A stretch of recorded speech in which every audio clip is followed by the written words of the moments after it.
Greetings, everyone. It's great to be with you again. Thanks so much for joining us. At this time, we'll have a presentation entitled The Clothing of Impressions.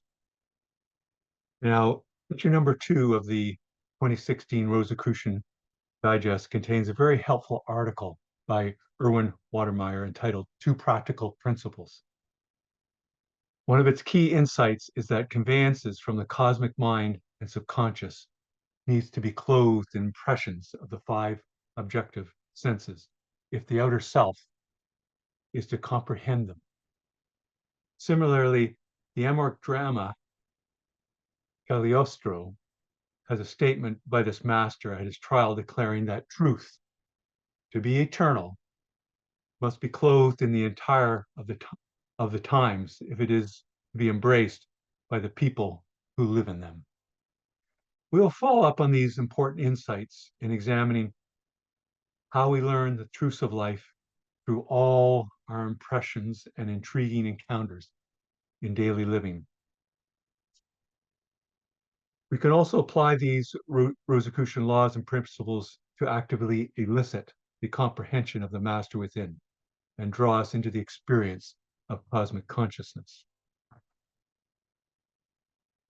Now, you'll see before you now a very special symbol in the history of the Rosicrucians. It goes back to the times of the Pythagoreans, and in a way their spirit and their wisdom continues with us today through the Rosicrucian tradition. We see before us the holy tetractys, 10 points in a triangular form. And we'll tie this in with our meditation we're about to do, but also our presentation and conception of the clothing of impressions that we're constantly doing. Now you notice that you can view it as the number 1, the number 2, the number 3, and the number 4. And in earlier times and in Rosicrucian traditions and mystical traditions, numbers had both a qualitative and quantitative sense. In a way, that's the full understanding of mathematics and mysticism through that.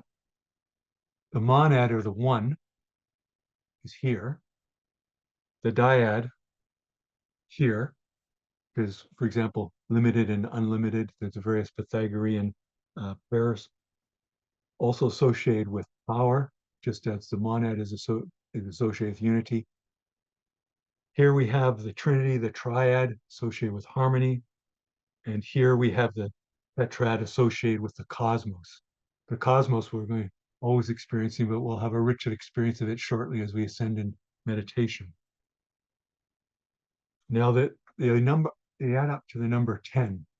In fact, we're fortunate to have from antiquity a book entitled The Theology of Arithmetic that I'll give you a reference for later, that describes the deep symbolism and meaning of the numbers 1 through 10.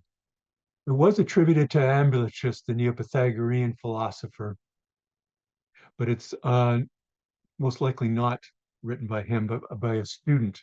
It appears like lecture notes, and it's the richest statement on the symbolism numbers in the Western mystical tradition.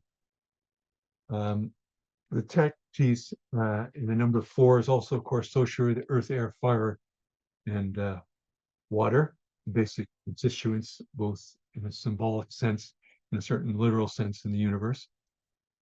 But we also know that in forming creation, and we're going to talk about the clothing of impressions here as we drive. The point can start with 0 dimensions, the point, but the 2 points under here associated with the linearity and a line of 1 dimension. The 3 points with 2 dimensions, such as the plane, the 4 with the solid or the 3 dimensions. It's interesting in this that the Pythagoreans had an oath that mentioned the tetractys. And it was an initiatic order in the same spirit that the Rosicrucian order is initiatic. And the teachings of the Pythagoreans were passed down through the ages, including the Rosicrucian tradition. And they've been added to and new insights have come out from them. The oath is as follows, and you keep this in mind as you look at this holy diagram. By that pure, holy, four-lettered name on high, nature's eternal fountain and supply, the parent of all souls that living be, by it, with faith, find oath, I swear to thee.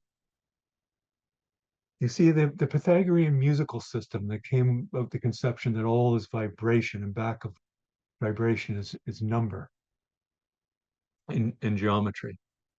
These are early forerunnings of our modern understanding of physics, for example. But in the Pythagorean music scale is based on this tetractys. For example, you can read the rows. We have the 3 here and the 4 here. That's the ratio of 4 to 3, which is the perfect fourth. We have the 3 here to the 2, which is the perfect fifth. And then we have the 2 to the 1, which is the octave. And these form the basic intervals of the Pythagorean scales. And you can, if you use that along with 1 to 1 here with the unity, you can derive all the scales of the Pythagorean system, which ultimately meant the entirety of creation, because all was viewed as a great symphony of music, from the harmonious relations within our body, within our mind, but also in our relations with others, in our community, and in the cosmos, the music of the spheres. So you see the Holy Tetractys was all encompassing through the numbers 1 to 4, ultimately generating the 1 to 10. And it was a very beautiful conceptual system, a very satisfying to both to the emotions and the intellect and the psychic and mystical nature. Now, if we take this a step further and I show you design based on this, you notice we have here now a diagram based on the Holy Tetractys that we'll use as our meditation diagram today. And you'll see that each of the original 10 points have 10 concentric circles centered about them. So we now have 10 times 10 equal to 100 circles. And you'll notice that there's various remarkable optic effects I think you're starting to experience. In a way, we get a sense like ripples and vibrations. We have like the 10 points of the Holy Tetractys starting to form creation or creative activity. They're starting to clothe our impressions. You notice here, there's a suggestion of a regular hexagon and other geometric shapes that seem to be taking form before us. It may remind you too of throwing a pebble in an apparently calm pond and seeing the ripples going out. And if you throw 2 pebbles in around the same time, you start to have these different types of interaction effects. Well, you look at this special diagram, and we'll begin to enter into our meditation. And we increasingly have vibrations of the higher and higher rates in the cosmic keyboard clothe their impressions through this diagram. Let us use a Pythagorean prayer to begin our meditation as we look at this sacred diagram.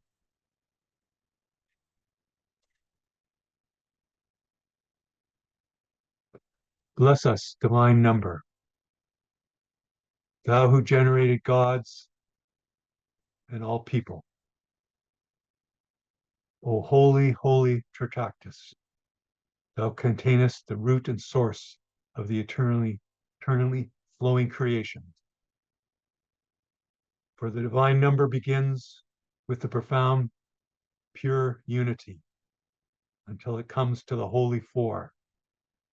Then it begets the parent of all, the all-comprising, all-bounding, the firstborn, the never-swerving, the never-tiring holy 10, the key holder of all.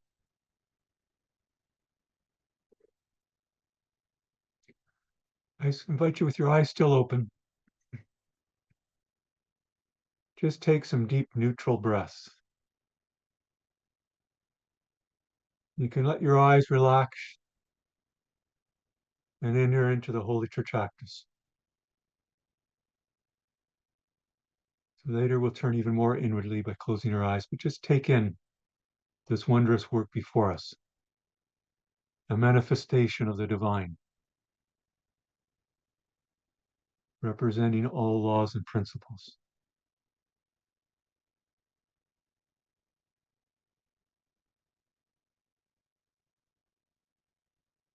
Suggesting all creation.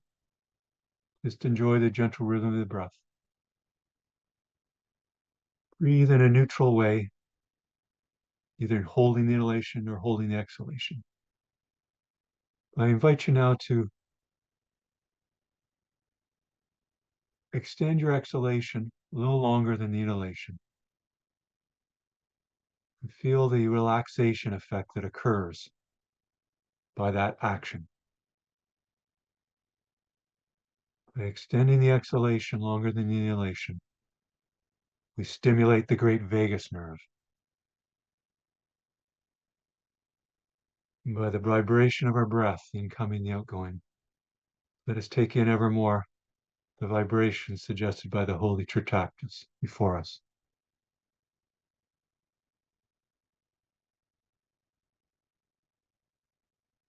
Let us enter deeper and deeper into the experience of the Holy Tritractus.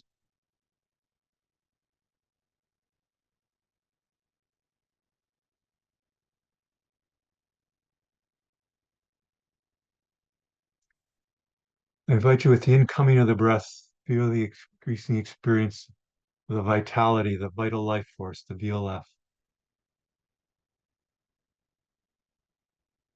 And with the inhalations, feel with the vital life force, the increased presence of the divine within, the master within. I invite you at this time, fratres and sorors, participants, close your eyes and let us go deeper and deeper into the experience of the Holy Tritractus.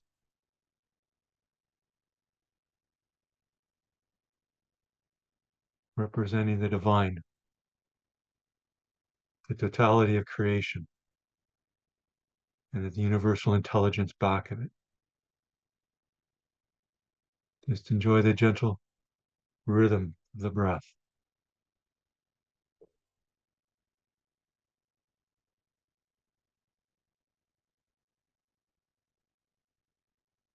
Increasingly in tune with the infinite.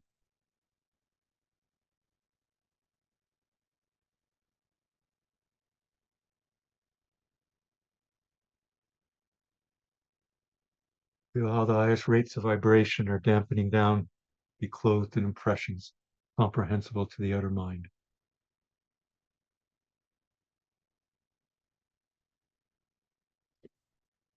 Experience this not only as a theoretical concept,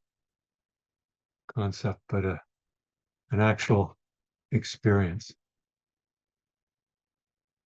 Each experience is made afresh, anew, through this clothing process.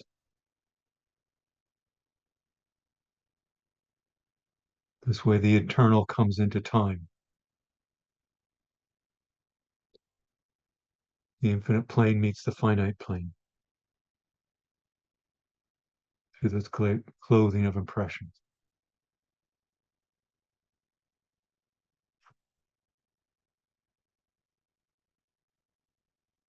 Let us continue our meditation now by following the instructions of the Rosicrucian booklet, Liber 777, and ascending to the heights of the celestial sanctum.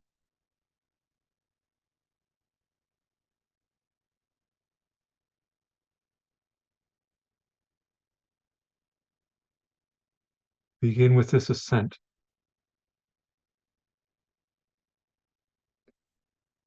Let us undertake a prayer,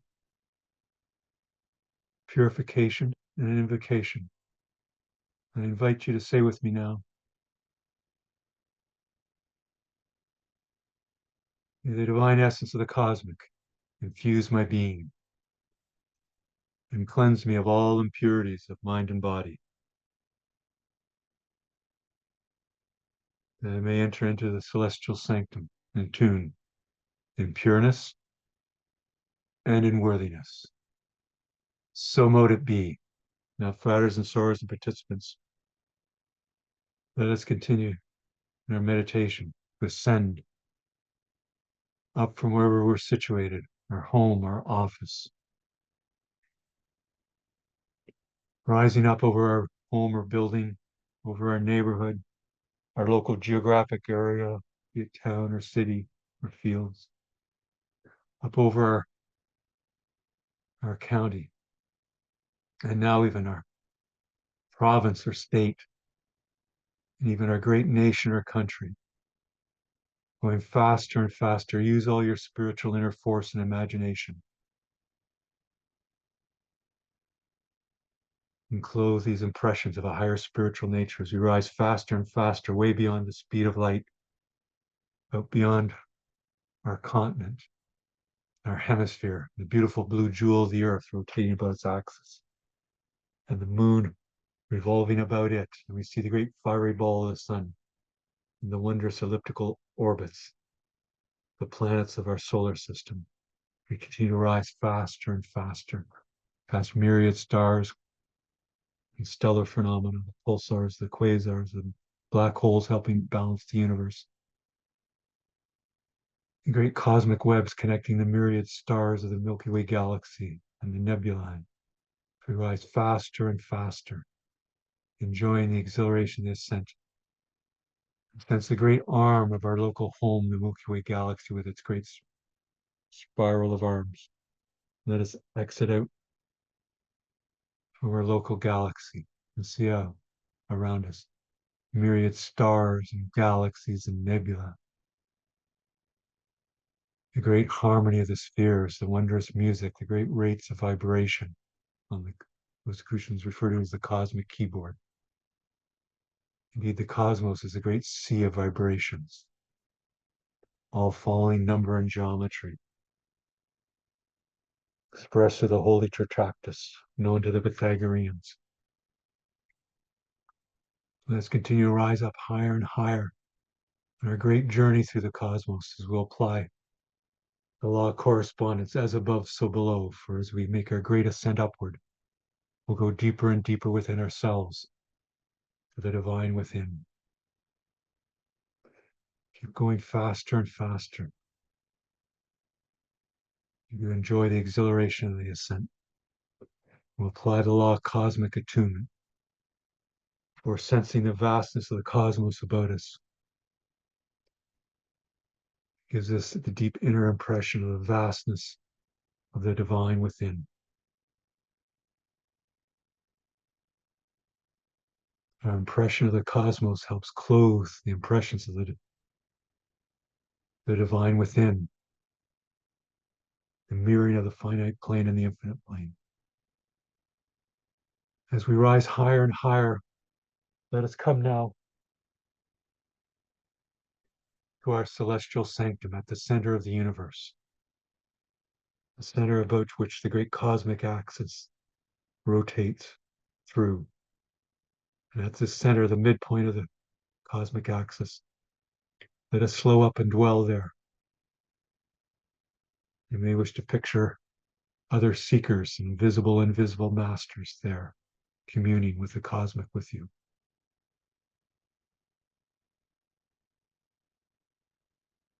You may wish to picture your celestial sanctum as an inspiring temple on earth, or an inspiring place in nature, like a high hill or mountain or lakeshore, or sacred grove. Fill in the sights and sounds with intense emotion and gratitude, being at this high point of consciousness, increasingly dwelling in the consciousness of the cosmic, which is the universal intelligence back of the cosmos and all natural and spiritual laws. Build up your visualization of your celestial sanctum.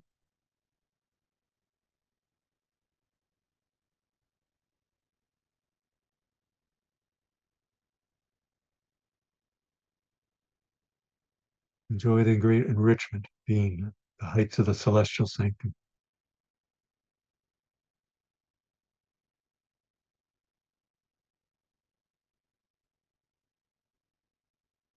And when you're ready, release your visualization and let go and let be and let flow and surrender to the divine within, increasing presence. Let us apply now the lost silence to dwell in peace profound.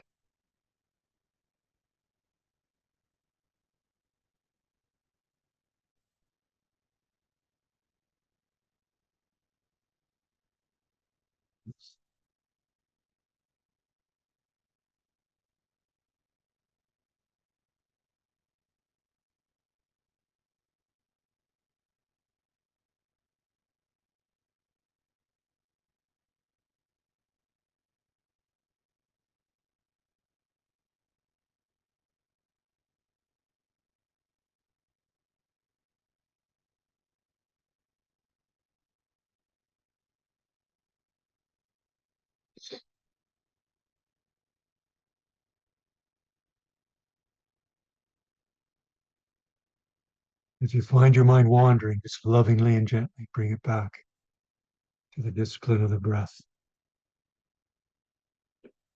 at the center of your being, at the center of the cosmos, the heights of the celestial sanctum, the highest point of consciousness for us to dwell in and to be in.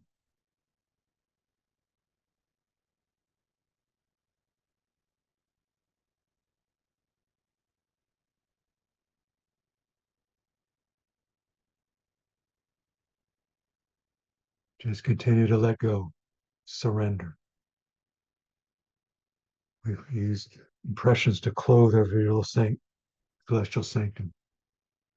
So we become increasingly aware of the higher and higher rates of vibration of the cosmic keyboard coming into us.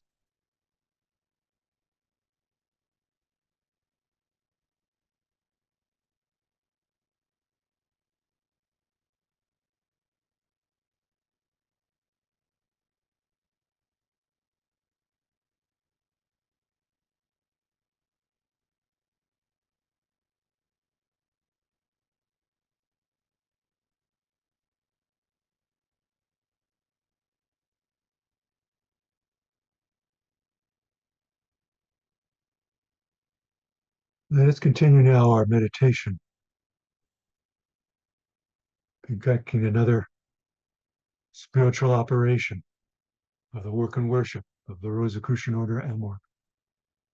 Let us have a period together of sending of metaphysical aid. I invite you to join now with the Silent Council in conjunction with the Council of Solace, the Grand Lodge of the Rosicrucian order AMORC, to radiate love and well-being to all those who petition the Grand Lodge for guidance and healing. And let us radiate love and well-being to all those who have petitioned our affiliate bodies for guidance and healing. And let us radiate love and well-being to all those you know who are in need of guidance and healing. And let us radiate love and well-being to all sentient beings throughout the cosmos who are in need of guidance and healing. Radiate love and well-being out from just like the concentric circles from the points of the holy tetractys, radiating out like great ripples, love and well-being, filling the cosmos to all those in need. As the love and well-being flows out, let your mind expand out, be one with the cosmic mind in this one great spiritual operation, which is our birthright. Just the love and well-being flow out like a great floodlight filling the cosmos. Let your mind expand out and merge with the cosmic mind in the process.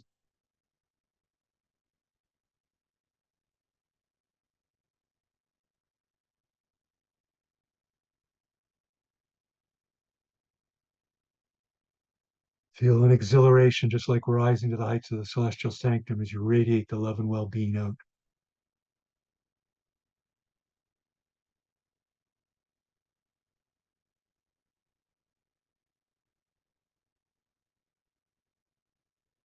I think at a certain point, you'll no longer need to be any conscious effort. And the radiations will even speed up and you know you're reaching those in need. And when that happens, just let go, surrender.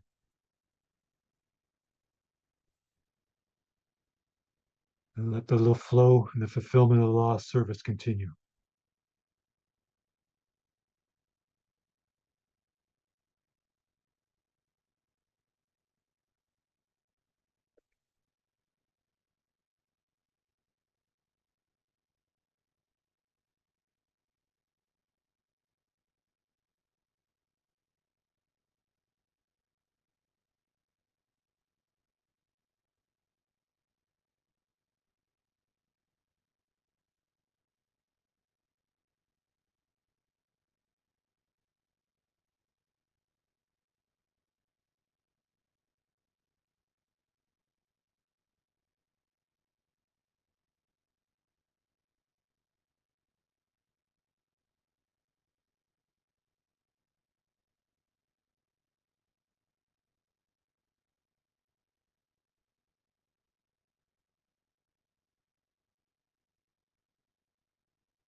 Soon we'll formally conclude our period of sending a metaphysical aid, but we'll continue our period of meditation. I think you may be experiencing the law of compensation, the law of karma, or law of cause and effect, for as we give, so we receive. Without the intention, as we sent the healing forces out to be awakened and those in need, we've done so for ourselves as well. We've returned to us the tonic effect.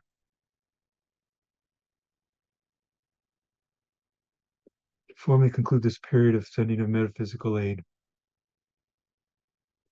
assured that it'll continue as a way of life, as part of our mission in living. I invite you to say with me now, if it pleases the cosmic, it is done. So mote it be. Now, fighters and swords and participants, let us continue a while longer at the heights of the celestial sanctum,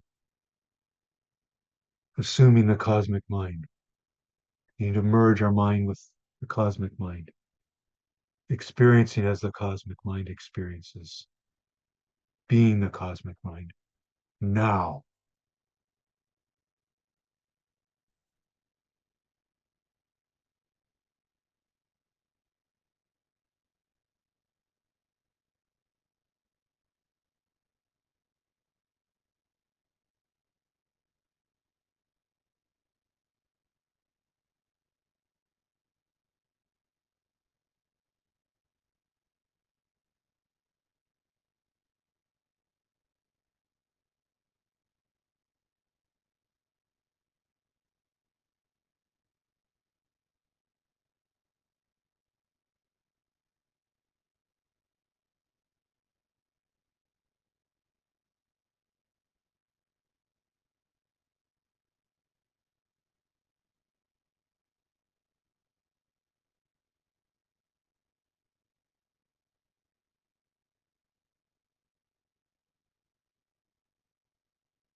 Now, fighters and swords and participants,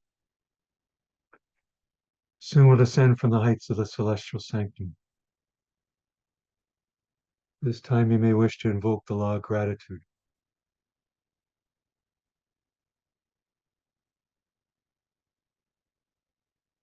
Expressing thanks to all those who've loved you well,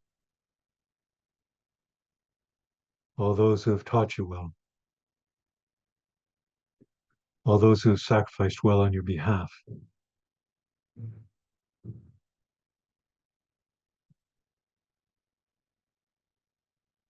As they've given to us, so we are called to give in return. Now, having applied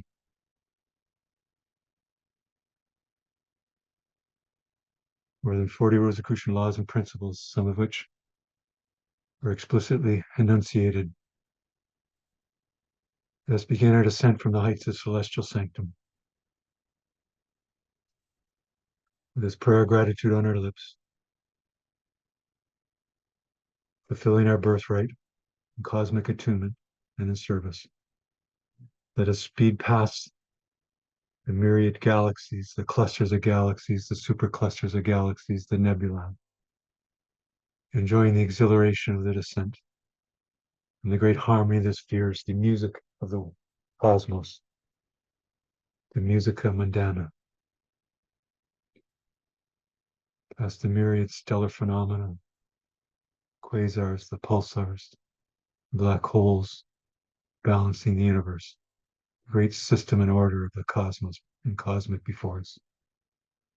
And see in the distance our local home, the Milky Way galaxy, with its great spiraling arms, inspired by its motions and beauty.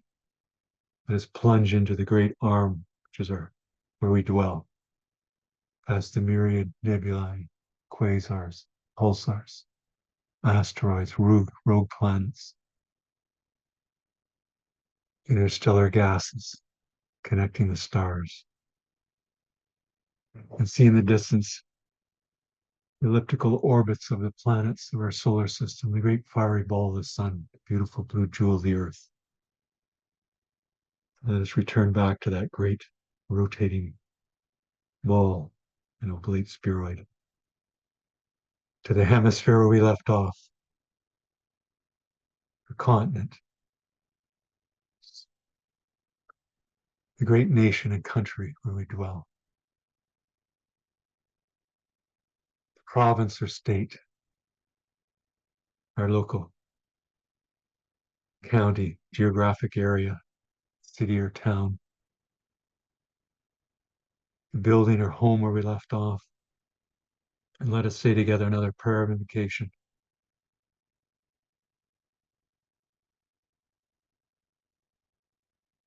May the God of my heart sanctify this attunement of self with the celestial sanctum. So mote it be. And let us continue in our descent back into our home or building, the room where we left off and how we were situated, lying down, standing, or otherwise. And feel remade, rejuvenate, ennobled, enriched. All the more ready for the work and worship of the Rosicrucian Order, AMORC, now and always on the path of self-mastery. When you're ready, Mish, to open your eyes and stretch. Thank you, everyone.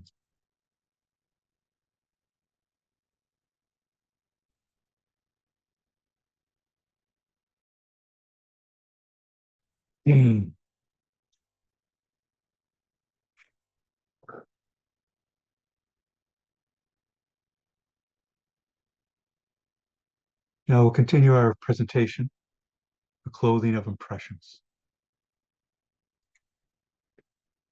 The artwork before you is by Paul Signac. It's opus 217. It's entitled Against the Enamel of a Background, Rhythmic with Beats and Angles, Tones, and Tints. Portrait of Monsieur Felix Fenelon in 1890. It's oil and canvas.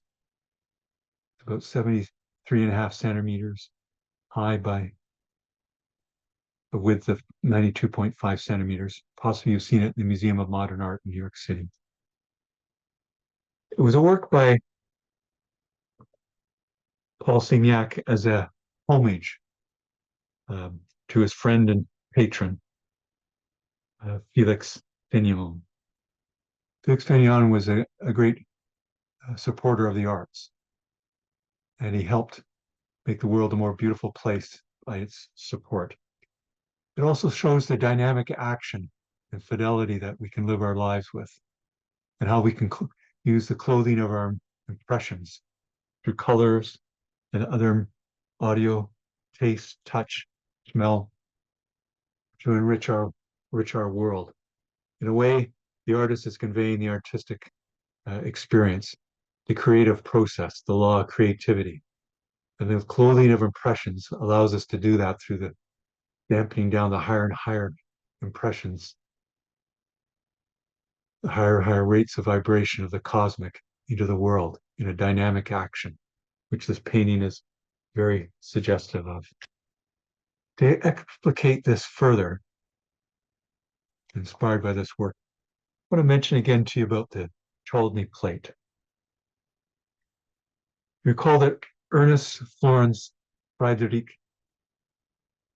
Chladni was a German scientist, physicist, and musician. And he did a wonderful experiment, which is depicted in the upper left, drawing a violin bow along a fixed plate, could be a metal plate, and using the fingers and the thumb to dampen certain parts of the plate. And by that, you could form and spread out a particulate substance, like a fine-grained substance like sugar or salt or sand, out evenly, and then draw the bow, vibrate the plate, and lo and behold, the sand would form into geometric patterns. It's almost like the sand is alive when you see this happen. Erwin Watermeyer, Grand Lodge staff member at Rosicrucian Park in early years, used to do this demonstration in various physics classes. He did it at Roscoe University. We've also done this experiment as part of workshops at AMORC affiliate bodies. You see the various patterns that can be formed depending on how the bow is drawn and how the dampening is done with the fingers. So we see vibrations in the plane, but you can also imagine vibrations like this are all about us in three dimensions as well. We have this tremendous beauty in geometry and number. It takes us back into this conception of the Pythagoreans and the profound meaning of the Holy Tritractus.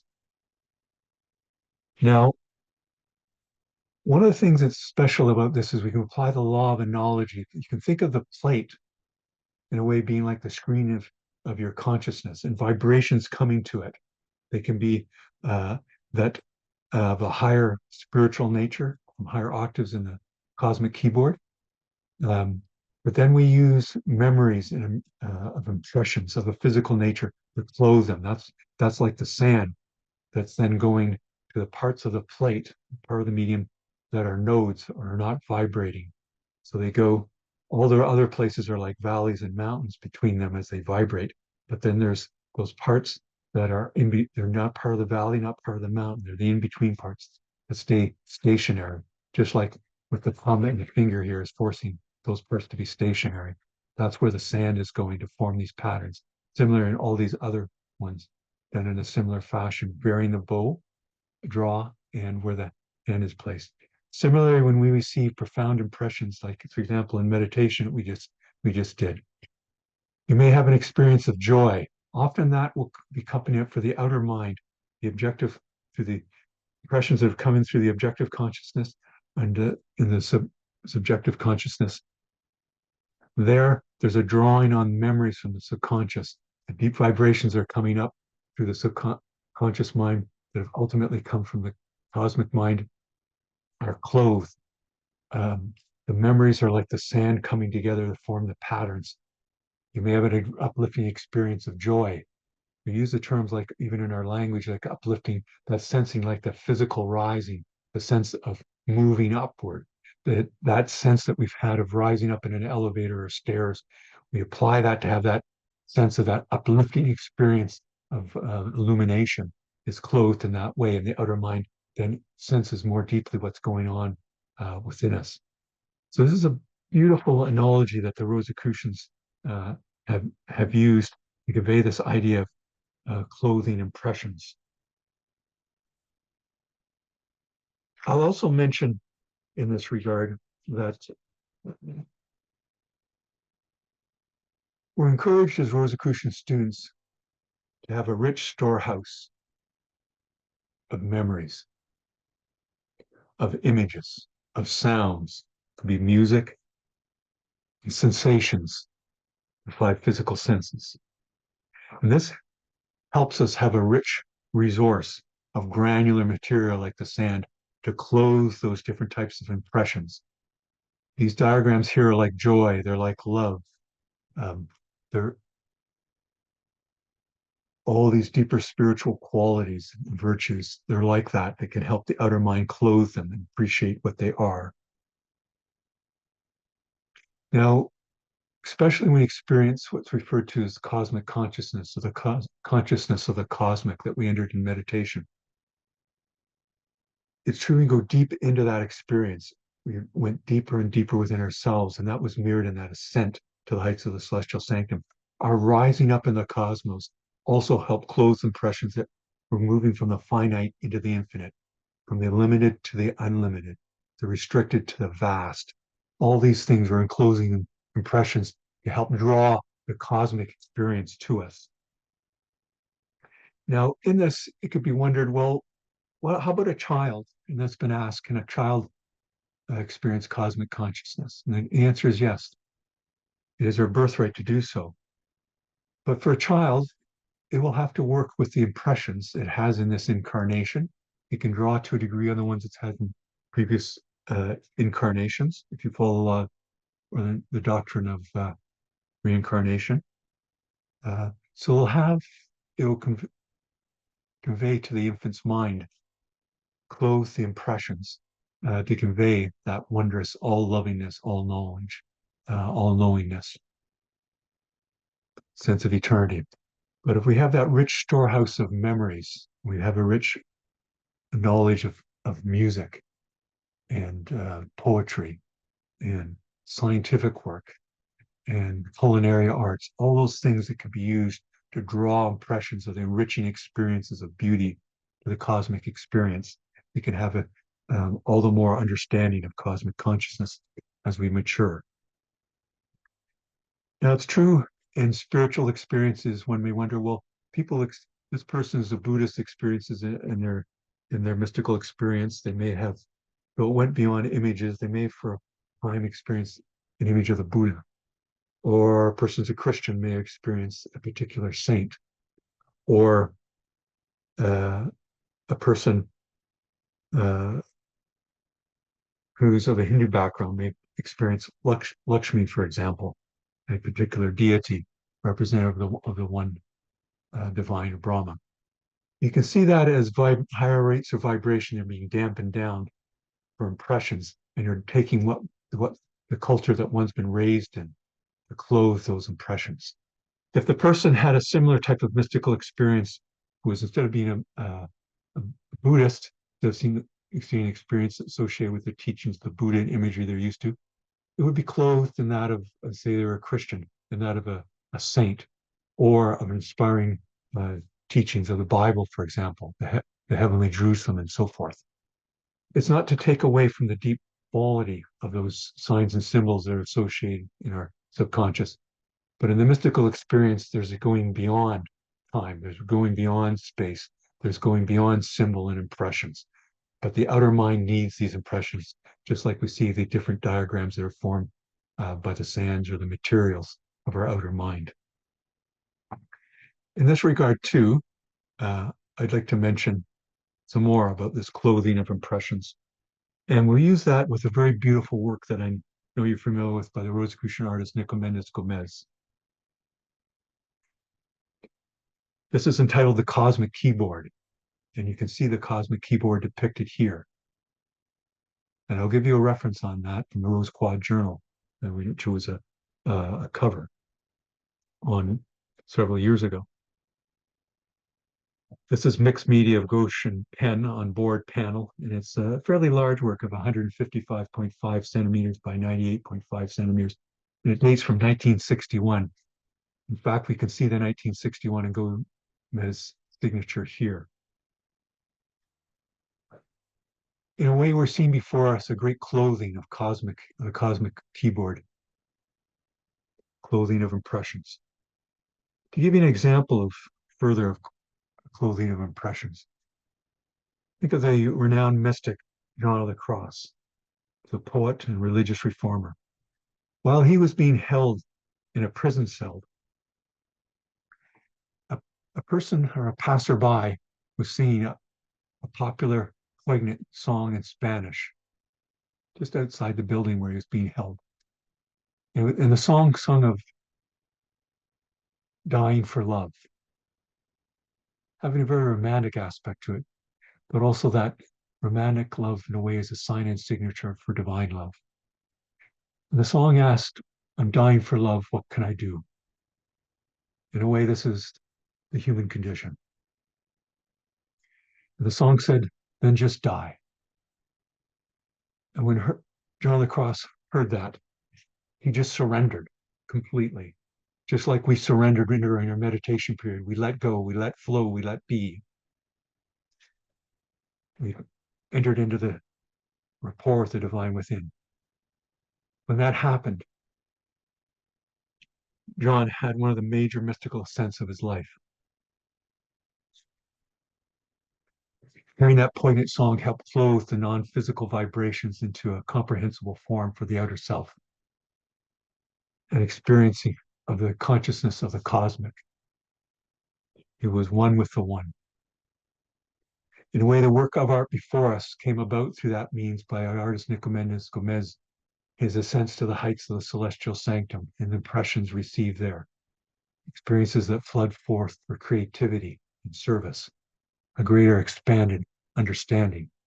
Also, in a way, he's clothing impressions from his home sanctum and monograph studies on a weekly basis that we do. You'll notice the microcosm here, which we are, and the macrocosm all around that we're mirrored in. And when we meditate, we have that experience of the mirroring of the microcosm and the macrocosm. Now, as alluded to earlier, we can explicitly and intentionally use situations in life to help invoke the receiving of cosmic impressions.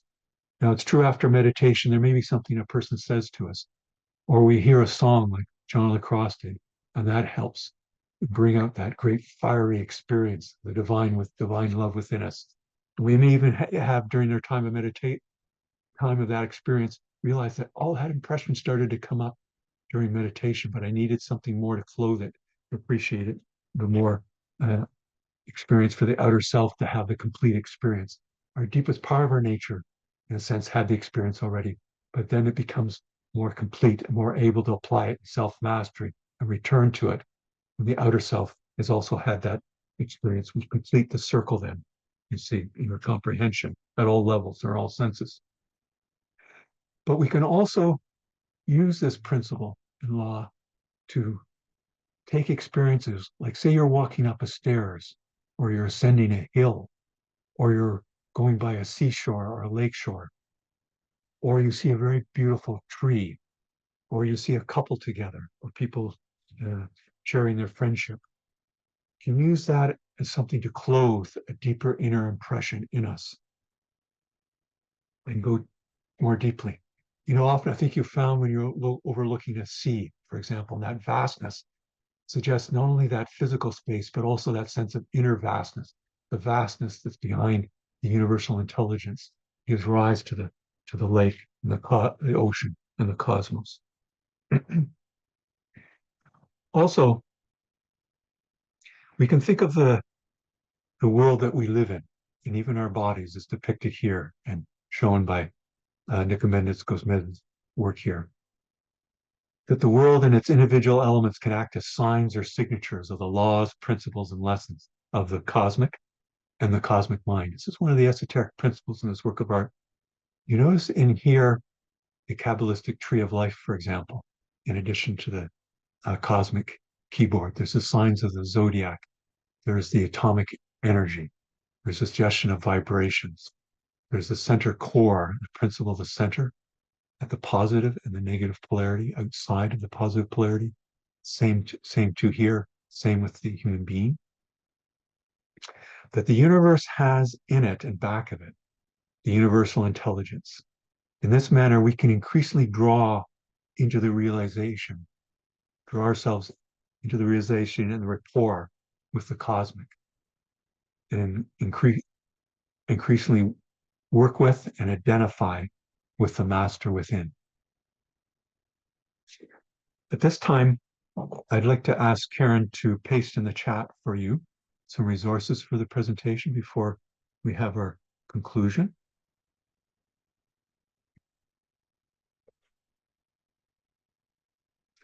And they'll be pasted in individual form with links that you may wish to click on, but there'll also be a PDF document uploaded, which I think you'll find easiest because you can download it in its entirety at once and have that as your resource if you wish, in addition to the weekly lessons of the monograph studies of the Rosicrucian Order AMORC. Now,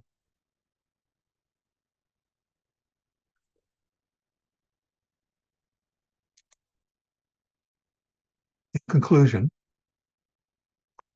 on the topic of clothing of impressions,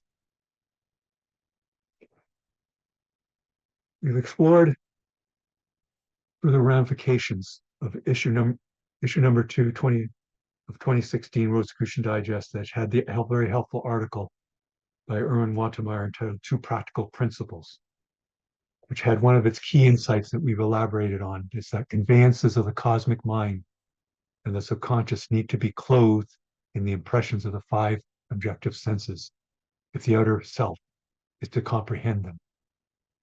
Similarly, the AMORC drama, Cagliostro, has a statement by this master at his trial declaring that truth, to be eternal, must be clothed in the attire of the times if it is be so embraced by the people who live in them. We followed up on these important insights in examining how we learn the truths of life through our impressions, whether it be through dreams, psychic experiences, deep mystical impressions, these intriguing encounters in daily living. In this manner, we've applied Rosicrucian laws and principles to actively elicit the comprehension of the master within and draw us into the experience of cosmic experience now and as a way of life. Thank you, everyone.